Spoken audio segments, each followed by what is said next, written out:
Good evening and welcome to the Be Together Talks. Be Together is initiated to show what a B Corp actually is and what are the challenges, the highs and the lows. We are live here from Oceans in Haarlem, an impact hub that creates waves of change. On behalf of Dopper, me, Marijn Everaars, the founder of Dopper, is the host tonight for the guest here at the table. Also next to the table is Jantine here. And especially for you at home to answer hopefully all your questions. You're very welcome to put them in already now. At this talk show we have, these talks, we have 5 different B Corps here at the table talking about how, what does it take to foster a better work environment. I will repeat this sentence later again. The experts at the table will talk about people as a force for good. At the table we have Ine Stultjes, from the head of marketing and communication from Royal Auping. Welcome. Thank you. Inso van Zanten, chief evangelist from Chocolonely. Welcome. Benjamin van der Kloet, for head of marketing Benelux for innocent drinks.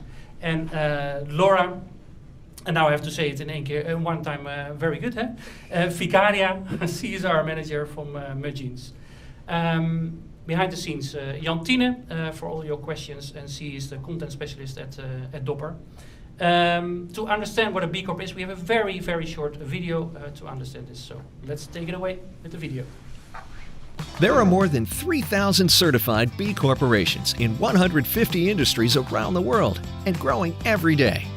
B Corps are a force for good in the world by adopting better business practices like better wages for workers, responsible sourcing, inclusive hiring, carbon reduction, and charitable giving.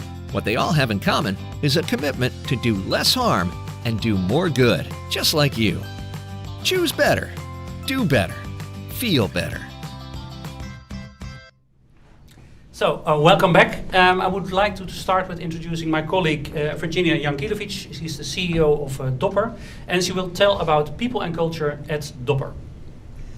Good night, everyone. Really nice to be here today with all these great guests. And I would like to say 3 important things that at Dopper are relevant when we talk about people. And it's about our culture, it's about focus, and about appreciation. And when I talk about the culture within Dopper, the most important thing is how proud we all are to work towards a greater thing, the mission of Dopper. And it makes us so engaged with the things that we are doing every day. We are a great place to work, which makes us very proud to be. And every voice within our organization is heard, which is great. And we have an organization where we are giving room for experimenting, so trial and error. And then when I talk about focus, it's good to mention that at Dopper we have a very clear mission. So the destination is clear, but what about the journey? So we have created a one-page plan. So every person within our organization has a one-pager where it says, how can we get to that mission? So it makes us very focused to work for our focus. Secondly, we have decided to have a meeting-free mornings, so everyone can work every morning very focused on your mission, on your own one-page plan. We find transparency a very important topic, so every Tuesday we have a meeting all together to talk about the status of the one-page plan and our strategic goals. So we keep the organization very well focused. And to finalize, I want to talk about appreciation. Because at Dopper we have even a medal. So every week we pass a medal to the colleague that helped you to reach that goal that you really wanted to achieve. So this is amazing that we do this. And also appreciation comes into feedback. Feedback, we see it as a present. Even we ask for feedback. Please tell me, what do you think about my behavior? And we give feedback to everyone. So to conclude, I would like to say that at Dopper, people are really the most important thing that we have to reach the bigger mission that we have. Thank you. Thanks for that, Virginia. I'm happy working also at Dopper, as you hear. I'm happy sitting here as one of the part of the Dopper team. And what does it take to foster a better work environment? That's what we talk about here today. But please also, guys at home, girls at home, please ask your questions because we will try to answer it. And it will be a lively discussion. We had already a session before where we interact with each other, cheer up each other, but also ask the critical questions if it doesn't come from the public at home. So the first general topic is the human side of sustainability. And I would like to raise the first question to you, Laura, from Mudjeans. What does it take to foster a better work environment for you, from your point of view? Well, first of all, thank you so much for having me. I think it's a great question to open up the conversation. People really make the company. So for them to have a good work environment, they really need to feel empowered and valued. And the way that we try to bring this to Mudjeans is by removing the concept of hierarchy, by having great transparency across the entire company, and a lot of open communication. We are not perfect, but what's great is that there is space to always talk about how to improve and how to be better, and that goes a long way. Another thing that goes a long way is also the culture and the mission of the company, and that itself brings and attracts a lot of people with a lot of passion and interest, and that again fosters an environment of teamwork and perseverance. Okay, cool. I don't know if we have already questions from home, and otherwise I will please ask your questions, but we are prepared. We have some other questions. I would like to raise a question to Ine. What do people mean for your company, and where does it affect your business? Yeah, I guess, like Laura said, people make the business, people make the company. On a personal note, I hadn't been to the office for quite some time, but when I was there the other day, it was really boring because the people weren't there. I had to be there for a physical meeting, and when that was done, I stayed working there. But I did all my meetings via my laptop. And then on my way back home, I thought it basically wasn't a day at work. It was very strange because the people weren't in the building, so people make the company, otherwise it's just an empty building. Yeah. So I guess you need them. And working for Royal Auping, a Dutch manufacturer of beds and mattresses, I guess we need the people also to literally produce the beds. So even though there is machinery in our sustainable factory, there's a lot of handwork still to be done to make a. And those people are still working, right? Yeah, the factory is running, and the colleagues are working hard to provide good sleep to everybody, because that's what's very important in times of crisis as well. Yeah. It's essential, I would say. Yeah. And how? Sorry, and so. How do you experience the last periods, and how do you come to the office once in a while? I haven't been away more than twice over the last year. This I think is the second event I even see people in three-dimensional form almost. I think these times show how important it is for people to have human energy around you. Right? Yeah, Zoom and Teams, it's very effective, and definitely I think some of it will stay afterwards because it's efficient, effective. A lot of CO2 emissions reduced by not flying to meetings. Yeah. But in the end, I mean, it's in the end about three-dimensional human interaction, I think. Yeah. I think it's really interesting on this topic. You have the tendency to think about the social aspect and the cultural aspect of a work environment, but there's also kind of the physical aspect. For example, the IT now has to be set up better than ever before. I mean, your IT department is not next to you. But also how to shape up, certainly the time that you're working from home, your workspace. And as an employer, what you can do to make people, give them the right ergonomics and whatsoever to make them efficient and effective. Yeah, but I have a question also for you, Benjamin. How do you engage your team for the purpose of the company? Oh, do a big next one. Sorry, did you want to go on the? But do you mean in general or in this period? No. In general. Yeah. Sorry, right. I wanted to go back to the topic of. Sure. So this is quite a big one, and also for us quite a comfortable one, as purpose has been kind of our North Star or our guiding light throughout our almost entire existence. So where a lot of companies nowadays probably try to find some later on, and you have to start embedding this throughout the whole culture and throughout the whole workforce. It has been with us for a long while. So we have a lot of initiatives throughout the past 2 decades to engage people on it. And I think what is crucial in this is that you make it an intrinsic motivation. You should not be told that you should care about whatever your purpose is, in our case, to help people on the planet live well and die old, but that you actually feel joy and motivation intrinsically to improve continuously on that. Also, because this is not just a promotion chat for our businesses, I want to give a tricky side on it. Because we have got quite a wide purpose, like I just said, the people and planet. I mean, that's basically everything. So I speak often very jealously of Tony Chocolonely, who seemed to be on the communication side of things, very focused on slavery. And kind of the jeopardy in our very wide purpose is also that where do we speak about publicly? You know, when it's BLM or when it's the social media ban, it's really hard to make choices where you want to be known for and when you want to be silent. And how to do it correctly. I think that's really, really tricky, to be genuine about talking about people in a genuine way and coming up with arguments and bringing even issues and being vulnerable and saying, hey, we're not perfect. And I think that's also really a difficult balancing act. Do you think it's typical something for a B Corp, or is it generally speaking for every company? Well, I think it's very difficult for any company, but I think, in my personal opinion, that B Corps tend to have more of an approach to do this in a genuine manner, in a transparent manner, and again, in a vulnerable manner. They don't go and sort of say, oh, we are amazing and perfect. They'll kind of say, you know, this is what we're doing, and this is what we still need to do and fix and work towards. We have a little angle to a purpose discussion, because I believe there's such a thing as the purpose, but also such a thing as meaning. And we have a question from home. I think the purpose is very much the purpose of the company, and I think meaning is your personal, individual meaning within that company of the people. And I think once you align that personal meaning of the people with the corporate purpose, then you've reached that golden button of magic I think you can achieve as a company. And people come to your company because they are intrinsically motivated, as you mentioned, and then you are coming together. We have a question from home.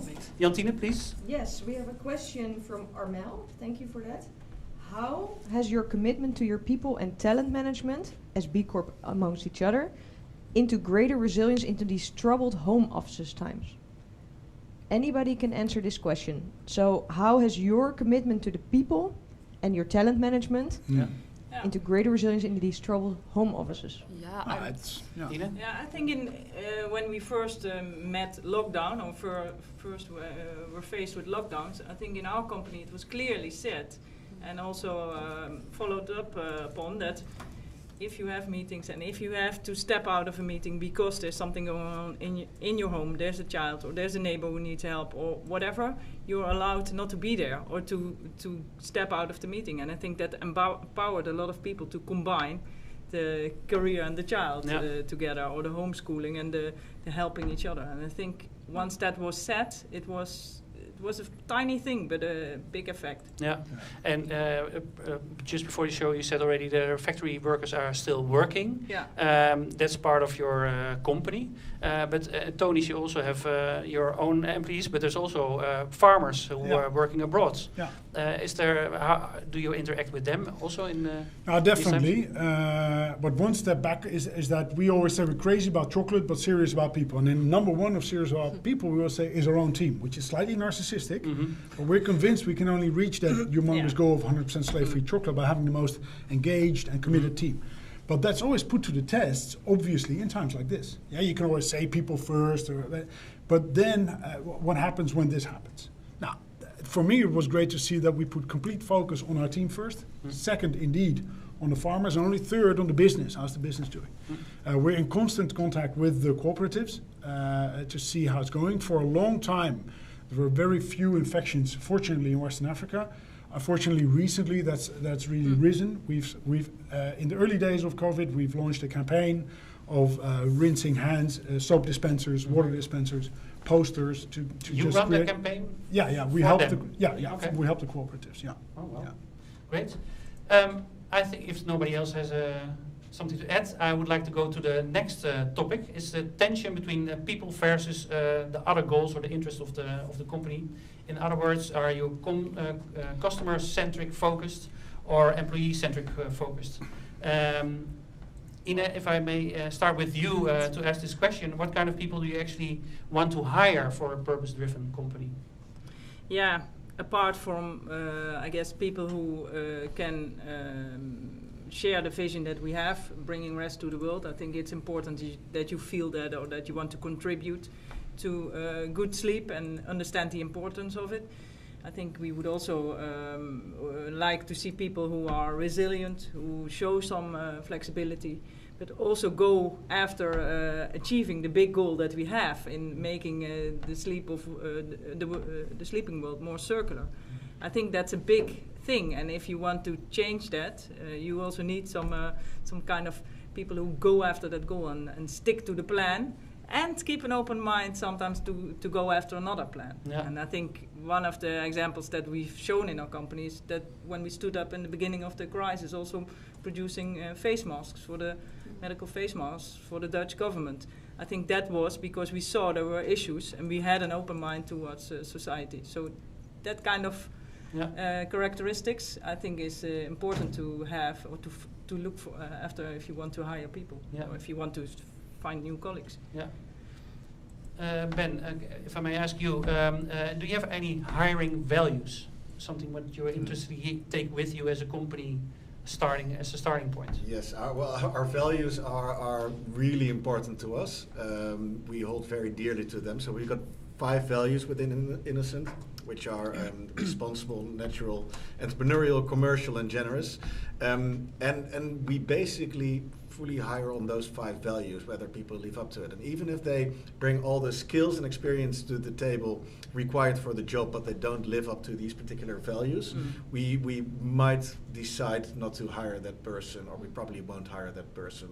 So these are really important to us. They're also immediately our leadership capabilities, so they convert immediately to how we want to manage people through these values. So extremely important. Yeah, and how do you find out that they are living according to the values? We have a question from home. Well, that requires some interview training, I guess, to figure that out within the first 1 hour that you speak to people, and generally on the first, on a page when you see people. But there's already quite a few details that you can get from that, and it's probably not through the most regular questions that you can find out some of those aspects. I very much enjoy kind of those processes.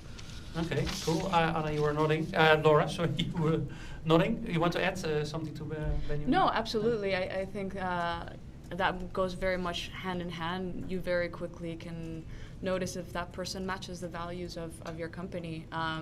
In the case of Mudjeans, just even looking or thinking of all of our colleagues, there's such diversity in culture and working approach and personalities, but you do see a great genuine sort of common aspects and values, which is passion for sustainability, circularity, but also nature of great kindness and interest of being a team and working well in a team, and those things go a long way. Yeah. Ben, does the van test still exist at Innocent Drinks? What is that? What's that?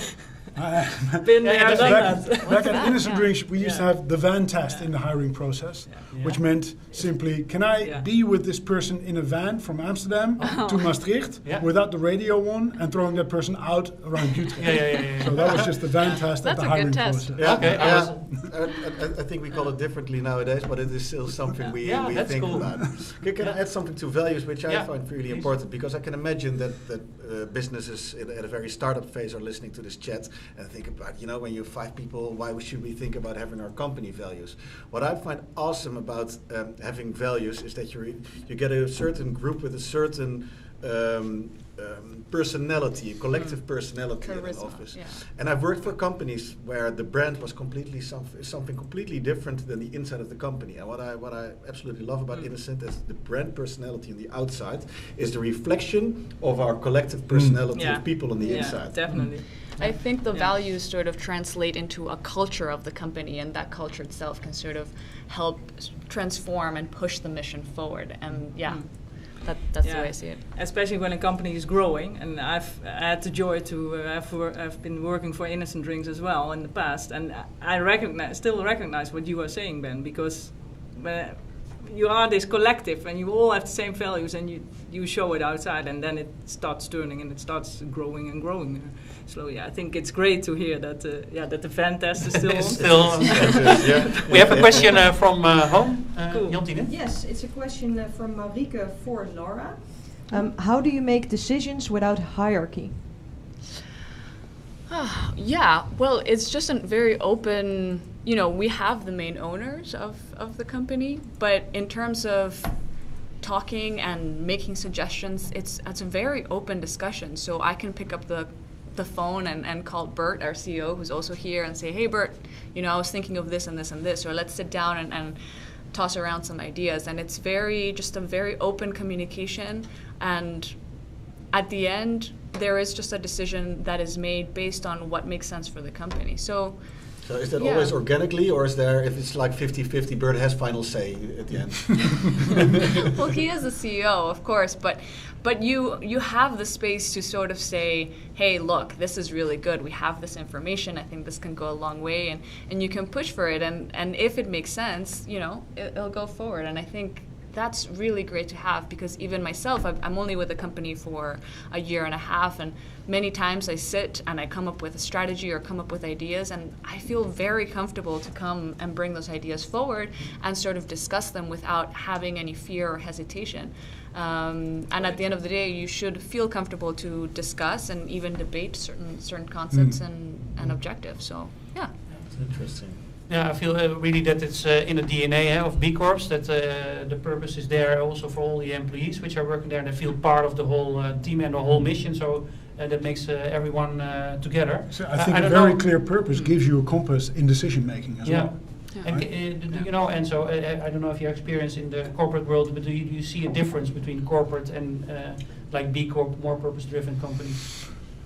I'm not really sure. I think even B Corps can become really corporate, or big corporates can become a B Corp. Yeah. So I'm not really sure. I think it's more. But is it changing something in the DNA of the people or in the company? Well, again, what I said earlier, I think if you have a very clear purpose, and I believe B Corps have a more clear purpose than maybe non-B Corps, and that purpose can give you really clear compass. I mean, almost everything we do is aligned to how does this support our mission in Western Africa, right? So how, if we get asked for a sponsorship, right? It's always okay. So how does this support our mission of 100% slave-free chocolate? Yeah. We have people and we have the planet. So people versus planet. First do this because it's on this topic. I think a question from the audience, please. Yes, there's a question from Powell. I hope I said the name right. A little bit of a challenging one, so I'm interested to see the answers. How do people know that your company has higher standards and not just a good marketing machine? Transparency all the way. Honesty, Transparency, I hear. So yeah, I think, but it's a good point. I mean, there's a lot of greenwashing going out there, and the latest thing is obviously a lot of purpose washing. But I do believe that complete transparency, openness, a bit of humbleness gets you a long way. And also saying where do you stand? Like, this is where you want to go, and now you're there. And be open also about we're working on the rest. You cannot be done. And let's not forget, B Corp certification is a process to go through. That's what I wanted to and mention. Because if you go through this process, we didn't even mention it, but the B Corps which are here on the table, they some blood, sweat, and tears went into becoming a B Corp, and it means everything in this whole document. Actually, what you have to make. To verify who you are, and if you are really a B corporation good for this planet. It means if you show this to the people who come and work there, it's transparency and vulnerability. So as an answer to the audience, it would be, look for a B Corp certification that gives you a certain amount of authenticity. Yeah, that's for consumers very interesting, and also for companies. You can do a quick B Corp assessment for your company and see where you stand on the ladder of transparency, and also if you're doing good for the and it's also a great way to improve. Cue for a little pitch on a Dutch supermarket. Well, yeah. So we managed last week. Well, thanks for giving On me the this, spot, this there we go. opportunity. We managed last week, or early this week actually, last Monday, to get our own B Corp page at the Albert Heijn online shop, which I think is a huge step forward. And we're really grateful for Albert Heijn to give us this opportunity to get our own spot there. Next step would be maybe even a labeling to all the B Corp products. But this recognition now finally, that's a major improvement. Yeah, that's not only you or your brand. No, not so only it's Insect, all B Corps. all the products which are in, because you FMCG probably B don't Corps. know, there's quite a lot of products already for consumers reachable, like Tony's. Sometimes it's on the package, sometimes not. But it's very good from Albert Heijn that they started with this. Yeah, absolutely. People and planet, or versus planet. What's good for the planet is not always good for people. So what's about attention to? I want to ask you. I mean, you have organic cotton, which is very good to make, but if it's now very good for small farmers, for instance, it's not always the case. Can you tell a bit about that? It's a difficult subject. I had quite some nice discussions with our global sustainability manager on this topic earlier. I think ideally we always choose where both benefit. So a nice example of this is that we have a strawberry project in the south of Spain, in Andalusia, near the Doñana Park, where we're all about adding the right kind of water systems. And because of that, the farmers have more yield, less wastage, but also the biodiversity grows because of that. So that's really the perfect example where people and planet can go hand in hand. Mm-hmm. But it's not always easy to grow both. I think in the last Be Together chat, I gave the example of being organic, which is in food a big thing, and we all want to be organic. But that also excludes a lot of small farmers who can't get the right yield without any pesticides. So it's a very difficult subject, which usually requires a lot of context. I think to give a little bit more of an exact answer rather than fighting always for both, I believe that as long as you focus on educating people, they then will do the right thing for planet. Quite similar to maybe charity, not just give them money, but educate them exactly to do better with the planet. Yeah, our approach is a little bit different. So we work with organic cotton, specifically GOTS certified organic cotton, and we made that decision specifically also because it equates or brings into the equation people. So when you're purchasing organic cotton, for our approach has been through certification. So we don't have the luxury of owning our own cotton farm or working directly with a cotton farm. But we do want to have certain visibility of the type of conditions that the people that are picking up the cotton that we use are working with. So for us, it was important that labor, human rights, and labor rights were very much part of that equation, so that we knew that small farmers and the farmers that are involved, and of course understanding the limitations that you brought up, of course, that maybe you're excluding certain farmers, but that the people that are involved do benefit from good working conditions, healthy working conditions. And you have certificates such as BCI or OCS, which are not, they're good, but they take other values, while GOTS, they're able to take not only the fact that you have about 70% of organic content in the cotton that you buy, but they also have, and this is more environmental, but they also have water management policies and chemical policies. But a big tick for us is the fact that in the process of auditing, they audit against human rights policies and also labor conditions. So those are really important for us, and that's how we moderate that. Yeah, without being able to judge because you're in a completely different industry.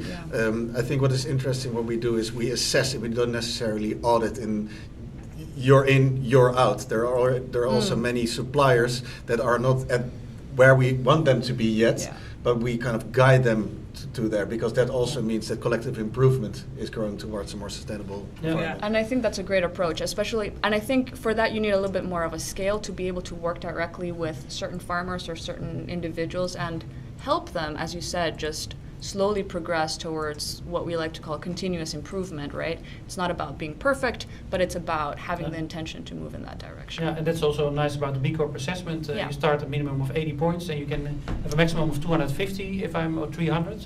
So you are not perfect on the first day. You can grow into this process. Exactly. That's really cool. We have a question from Yes, home? We have a question from Beth.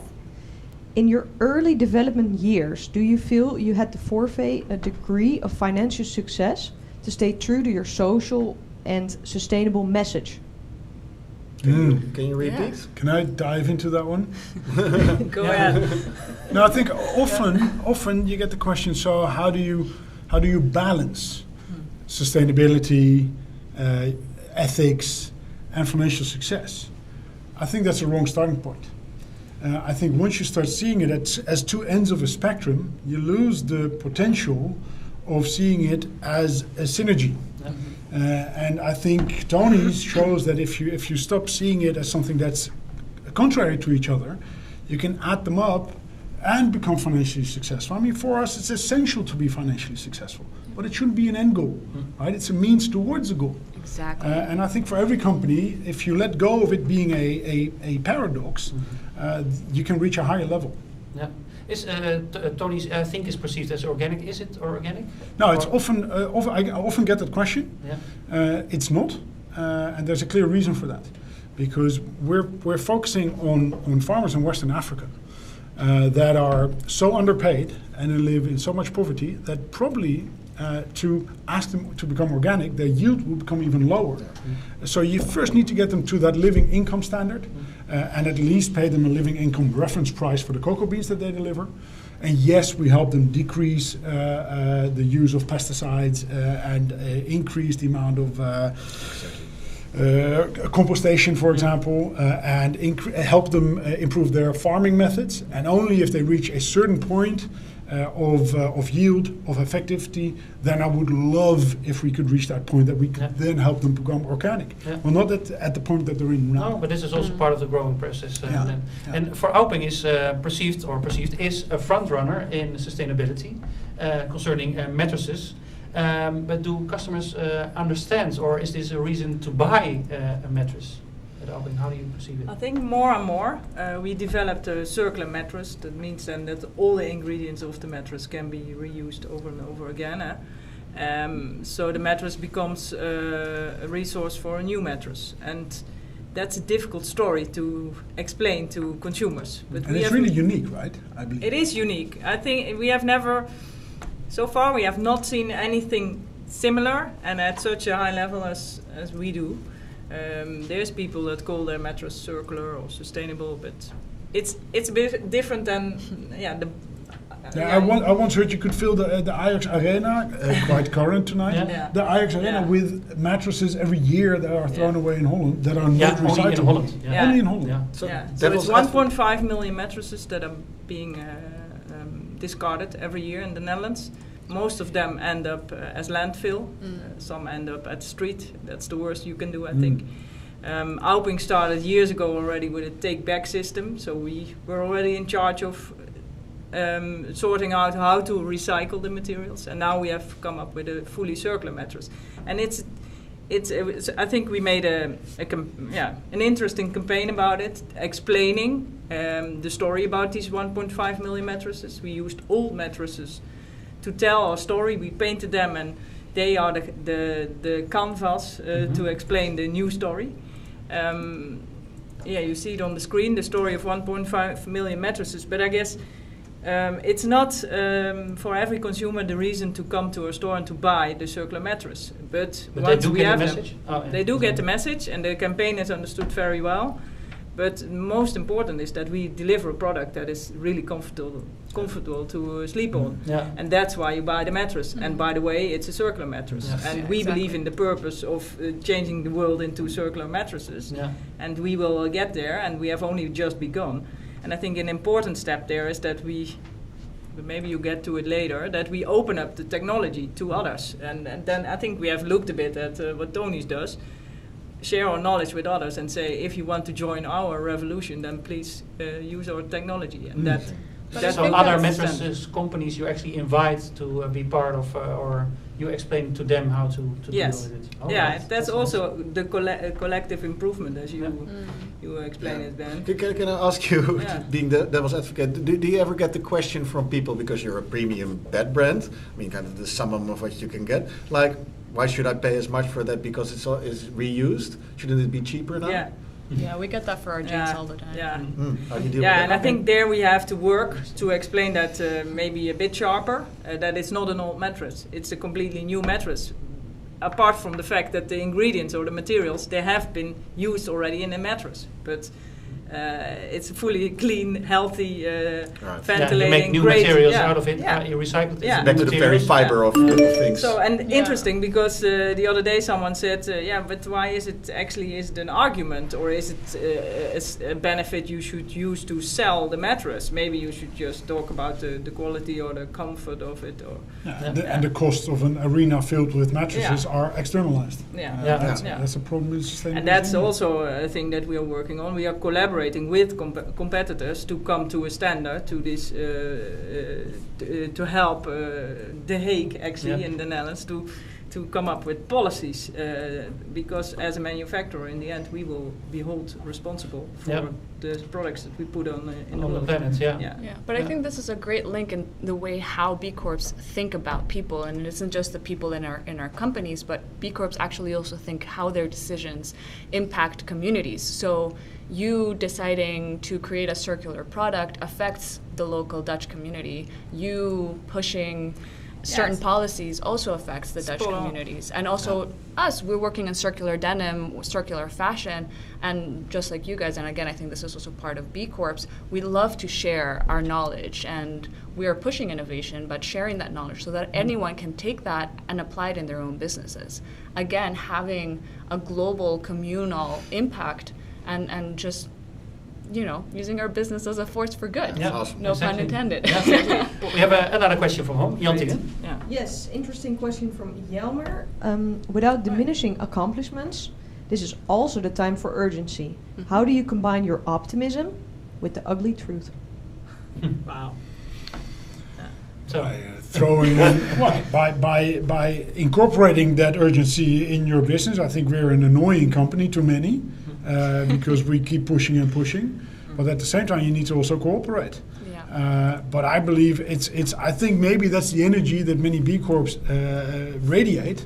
That sense of urgency, indeed. I agree. It's clock is ticking. Yeah, for us, for example, COVID has also brought out a lot of the reality of the climate change issue, global warming, and sort of the negative effects that it could have. And also during the COVID period, there was a very bad reaction of the fashion industry and how it reacted towards the cancellation of multiple orders and the impact that it had on the people, the garment workers. And interestingly, that really pushed people and customers to think about sustainable fashion much faster. We were already on that horse and, talking about all of this, but suddenly we had this massive parade of people going like, oh yeah, this is good, this is true, circular fashion, sustainable fashion, push, push, push. So sometimes when there's those moments of urgency, you can really use the wave or the momentum to further the cause and further, transmit your mission. So do you now feel then that it's easier to push that mission, or that more people buy into it? Sometimes, yeah, absolutely. There's definitely a wave now. We have the European Green Deal. Here in the Netherlands, we also have this denim deal happening. There is definitely a push towards becoming more circular for us specifically as a circular business. That's really interesting. I think the Netherlands wants to be fully circular, I believe, by 2050, if I'm not mistaken. So that's really interesting. Yeah. I would like to ask you another question, because we'll actually go to the next topic, because we were talking about people versus planet, but people versus profit is also there. How do financial and ethical targets move together? This is a great one, and you were touching on that briefly before, right? I mean, a lot of people think that sustainability and profit or circularity and profit are a paradox. But the reality is that for a business to function and be successful, you need profit, you need money. But I think what makes the real distinction is the mandate or the mission of the company, and how they use, whether or not they use their profit or their money to push forward that objective, right? So in the case of Mud Jeans, our mission is to live in a world without waste, is to really incentivize the fashion industry to produce in a circular way and consume in a conscious manner. And we do this by making circular denim and saying, hey guys, it's possible. Here it is. Go do it in other areas, you know? And so, but to do that, you need money, you need profit to work with post-consumer recycled cotton, to create a product that uses no toxic chemicals, to create a business model where we can take back your jeans, literally recycle them, and literally incorporate them back into making new jeans. Yeah. For that, you need money. You also need money to continuously push for innovation. Now we're talking about making a pair of jeans that's entirely 100% made from post-consumer recycled cotton. Pushing innovation and working with really exciting companies, you need money for that. But to answer your question more directly, I think what really makes a difference is that you are setting your financial targets to meet your people and your planet targets. And that's what really sets the difference. Yes. Inzo and I we're also discussing this topic prior to the session during dinner. Words like profit and money are kind of almost dirty words when you're when you're a purpose-driven company. I think you want to have the conversation about size and impact. In our particular case, people consume anyway. They're going to drink drinks anyway. Yeah. So if we can offer them with better recycled plastic, with less carbon exhaust, that means that the bigger we are, the better we do for the environment, and that's the driver behind growth. Not necessarily money; it's the impact scale. Yeah, that's spot on.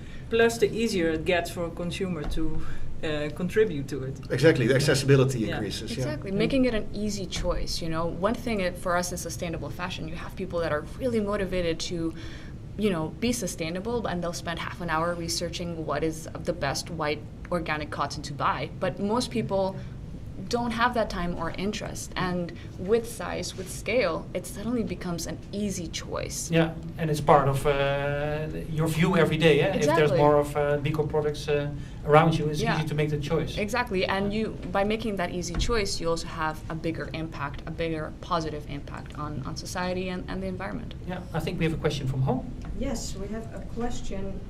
We touched up a little bit, but it's interesting. So, given the current pandemic, do you see any significant impact within your industry towards a greater purpose/profit balance? Yeah, it was. But at Mud Jeans there is this transition, I think. Any other brands that would like to touch up on that? I think definitely. I think you can. I mean, don't get me wrong. I mean, on micro level and also macro level, this pandemic isn't fun at all. But we can also use it as a catalyst for change. Mm-hmm. And I definitely think governments can use it as a catalyst for change, honestly, right? And a newspaper yesterday said that only 18% of all the government support has actually gone into a greener society, which is unfortunate because we could have used it to accelerate change. Mm. So yes, there are great opportunities at the same time. And I think these times show us how important it is as a society that we're not individuals, as companies, as countries, we're not individuals, right? We're all on the same friggin' tiny planet, and it's all interconnected. Well, it's an interesting one. We're actually conducting a research at the moment with, businesses were already in that direction of greenifying, but I was afraid that like in a few months after this pandemic started, that people were so self-centered, so self-focused for economical reasons, or the household challenge, that sustainability, Mother Nature, was being left out of discussion a little bit. But you also see people going into nature, appreciating nature more. So I'm really curious to see what our results will be if we care more or less or equal than before now. But and a question out to the table. How did you experience your relationship with your supply chain partners? Because in our experience, it was very much that this situation brought a lot of solidarity with our supply chain partners. So it was very much like talking and checking in on each other, and even adjusting certain conditions so that everyone's comfortable and the businesses can continue. And I think, that was really interesting to see that people really came together during this hard time. Maybe there was a bit a more human side to all of this. I guess. Yeah, and I'm not sure, Ben. It's at the same time you also see this movement. Definitely in the beginning of the COVID pandemic, maybe we've gotten used to it now already.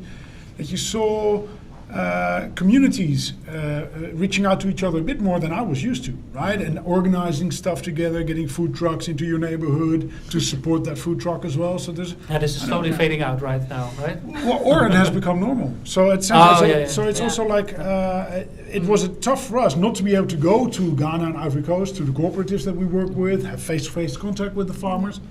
But at the same time, it has increased the infrastructure that we have with them to be in contact with them on an almost daily basis now. Yeah. So there's on the business side of things, I agree. The thing is on the consumer level, generally, most B Corps, we investigate a lot of time and effort and money into becoming a good brand. Like I said last time, it's harder to be good than to be bad in business. So that means that often our products cost a little bit more, and when your pockets are a little bit emptier, which is often the case right now, then where do you make your decisions? And you do see in FMCG that the budget price levels are increasing at the moment. So it's not just the conscious decision of still owing up to nature, but it's also what you can afford at the moment. That's a difficult one. True. Guys, if there's no questions from home, I would like to move. There is a question. There's an interesting question. Okay, let's go. They're all interesting, but this one I'm also After that, personally we will go to the last topic. Curious about. How? Yeah, that was the question. How do B Corps react, so you guys, to close competitors also becoming B Corp certified? Do you see this as a big step towards your common goal? No. Or is it rather a threat of taking away some of your customers? No, bring it on. Bring it on! Collaboration is the new competition, I would say. Please, And again, it's because we're all on that one planet, and we need to all move towards a society that's more inclusive, more diverse, more empathetic, more loving, and we can only do that by collaborating also. Yeah, and I think this is what I really feel typical for B Corps. Or social enterprise in general, but what I didn't see in the business world before. That actually we want that there's more people and more companies joining, and then make, as a force for good, move things forward. And I also think that it's a challenge in sustainability over the years has been that sustainable initiatives were quite fragmented. And by working together, we have a stronger say towards non-B Corps that we can inspire to change them as well. Yeah, for sure. I think Laura's example was really explaining this question. I mean, 20 years ago, every company would have trademarked this, and now you're saying we want to share it proactively. Massive change. Yeah. Cool. Thanks for now. Topic 3 is coming up: diversity and inclusion. Of course, it was very hot last year as well, so we would like to go there as well. Laura, may I ask you, how can we be more inclusive and diverse? Yeah.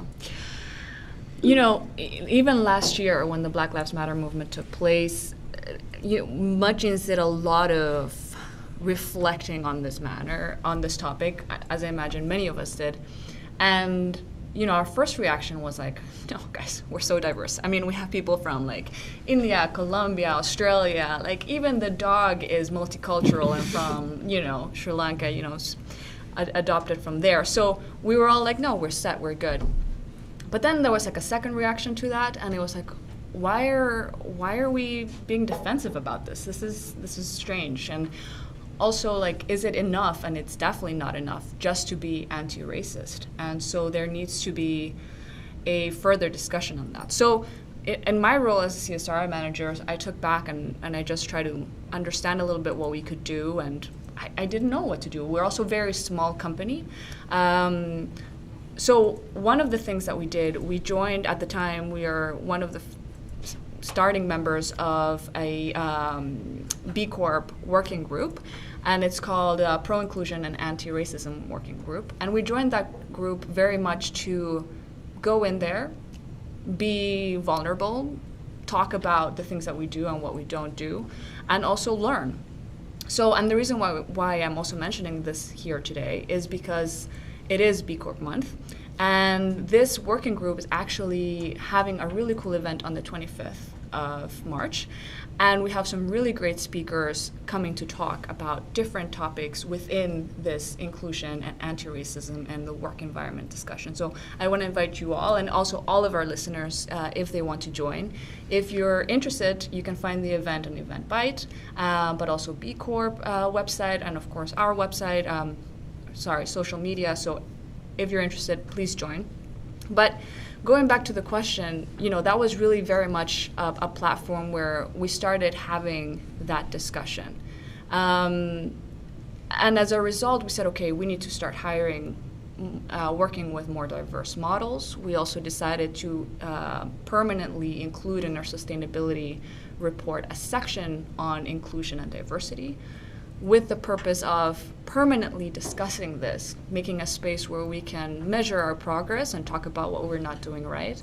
Because what we didn't want to do, and again, this is just trying to be genuine and very honest, we didn't want it to be just a hashtag movement, Instagram movement. We wanted to say, okay, this is a problem, and we don't want to just be anti-racist. What can we do? How can we create a structure, and especially as we grow, a structure in the companies so that we grow as a diverse and multicultural company? But also, how can we then also ensure that in an entire supply chain, we are supporting and empowering our partners to do the same thing? And it's a hard question, and I don't have the answer. But what I have been trying to do is sort of just set the stepping stones to figure that out. Yeah. Yeah, I can imagine also Black Lives Matter. It's already here at the table, but also has an impact on the company. Enzo at Tony's, what happens? Well, it's very much in line with what Laura said. So it really opened our eyes, and really, most importantly, started a discussion internally. Started also ourselves being more proactively outspoken about it, also supporting initiatives. We had a lot of breakfast sessions, as we always had, but this time really on the topic. So with the Black Archives from Amsterdam, Jeffrey Afriye, Akwasi, obviously. And even this week we had speakers from one of the best podcasts recently, Plantage van mijn Voorouders, Dutch podcast, about a link between families of Suriname and Holland. And it's still definitely work in progress for Tony's, but it really opened our eyes towards having that fruitful discussion internally and externally, supporting initiatives in the US, for example, as well, also through Pharrell at the moment. It's an important topic for us, definitely, and it should be for everybody. Yeah, and we are looking at our own companies, but also there's also the supply chain where things. Do you talk to your supply chain that they also should change, or should they be on your same level? Yeah, of course we challenge them in a positive way to live up to our standards in terms of materials that we need to produce in a circular way. I think we will also have discussions about them, about circumstances in the supply chain. But we are a Dutch company and we try to source as local as we can. So I think the issues raised here, I don't say they are not there, but they are, for us, not so. Yeah, when you get more from abroad, you say then it's more from abroad. Yeah. Exactly. Yeah, but we just started incorporating social questions about inclusion and diversity into our assessment with our supply chain. I think this is quite a recent development in general. What is a question? What do you mean by a question? We've got questions, for example, about gender equality. So females in the top is a very important thing in there. Wager inequality in general is low incomes. So it's not just about race, because I hear the topic about race now quite often. It's also about gender, sexuality, basically everything that can be a minority or a group of characteristics. People that and are you asking yourself the question, or are you going to ask the audience, your clientele, the question? Who are you asking the question? To yourself, to the company? What do you mean? To integrate it more on all these topics, or? Well, no. I mean, yes, we are very focused on integrating, and let me definitely state I'm not an expert on this topic. We've got people far smarter and far more educated on this topic than myself. But what I do see is that we started already years ago on this, so it's something alive and not just jumping on the bandwagon since last year, and that we are really making this very verbal, so it's very loud within the company. And you also said you have to open up the discussion internally and externally. Let's face it, this is a very sensitive topic. So to make it vocal is very important. For sure. We have a question from home. It was actually answered by you both. No, we are doing very good. We are the best in class. Anything more on this topic? Yeah, I think also it's just, as you were saying, that it is a very sensitive topic, but what we also need to do is normalize that discussion so that it doesn't become, something where people are just walking on eggshells. That was just my thought. Yeah. And it's a difficult one if you work with different cultures. Some things can be said in Holland, for us Dutch, very bold and brave people. But in some cultures, maybe some things are not that outspoken. So that's something it's quite a lot of thinking behind there. Yeah. What I really like is that we're not talking so much about COVID, but there is a back to normal. Is there a back to normal coming up or not? What do you foresee within I hope so. Now we are sitting at home, most of us. Quite definitely not going to say something completely unique here. I guess most business are kind of forecasting a similar picture. I don't think we'll ever go back to where we were. And I think something beautiful that we all showed in the past year is that businesses, our managers, our superiors can trust us to take up the responsibility to still. Even more, I think the work-life balance has shifted a little bit to the wrong side because our meaningfulness, our zingeving, has shifted to work because there's not much left. I think as soon as we transition to a post-COVID situation, what is likely 2-3 days in the office and 2-3 days at home, and the office becoming more of a social hub for meetings and for gatherings, and having the quality time with your colleagues. Yeah, and greater level of efficiency. I think like now we really know how to work efficiently, and is a meeting really needed for this, or can an email and traveling and traveling for special events and things like that. You just think about it twice. Yeah. I don't want to. Question from the audience. I don't want to depress you in the very last minute, but I don't think we should want to go back to the old normal, because the old normal was approaching climate crisis, was a economic system where we value financial success over human rights, non-inclusivity, non-equality. So I would hope we can move forward towards a new society and a new economy. Honestly. Agree 100%.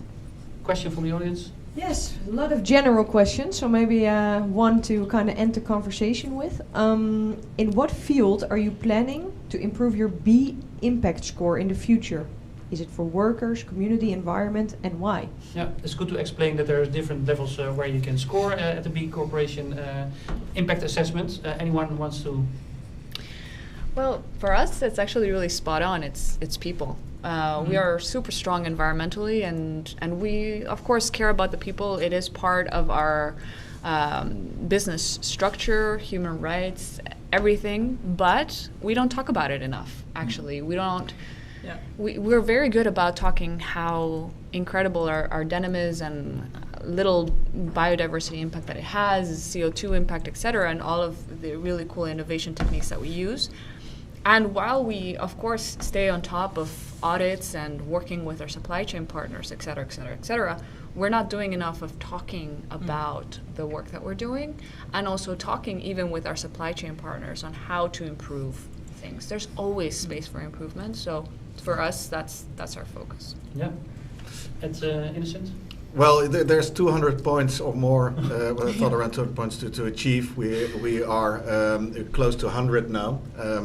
We are trying to grow amongst all. We are especially strong around people and communities as well, but that's also where we're growing. I guess governance has a couple of items in there that take a longer while to get there, but around both people and communities and environment, we're trying to improve continuously. Yeah. I guess in our company it's also the people side where we can be more transparent. We have launched a website for working at Auping now, where we tell some stories, backstage stories from how it is to work at Auping. But I guess we lost quite some B Corp points because we were not telling these kind of things before. Or on our website it wasn't even mentioned who the owners of the company are. And then it's seen as you're not transparent, but we were just like being modest, I guess. And we have to learn to speak up a little bit more and also tell what's going on in our company, not only on the production side, because I guess that's where we are very strong, but also telling the stories, meet the makers, show the faces behind the mattress makers and behind our company. And I think there we can win a big deal. Where does Tony want to improve, Enzo? Well, we don't have the problem that nobody would know who the owner of our company is, unfortunately. But no, we're at the verge of recertification this year, and we're aiming at a high score. Hopefully, we get there. But I do believe I'm not the expert. That's my appreciated colleague Pavi. I believe at the field of people we can improve, and we should, and we will. Yeah. Cool. I think it was good to end this round to see how we want to improve our B Corp score, and not only score that we want to score higher, but just that we want to make steps every time better. Yeah. I want to wrap up for now. I want to thank you here at the table, behind the scenes, and Jantine, of course, as well, and Virginia, who's sitting also in the back. Thank you for watching at home and the beautiful questions. The good thing is we will also put this on our socials on Monday. And if you repost it, then you can win this book. It's in Dutch, so for all the Dutch people. The Referent of Sustainability, Dominee van de Duurzaamheid, from Leen Zevenbergen. And I have to keep it up, so this book. And Leen is one of the co-founders of B-Lab here in Europe. Thanks for watching, and we do this program every now and then, so please watch our socials for the next one, and see you there. Thank you.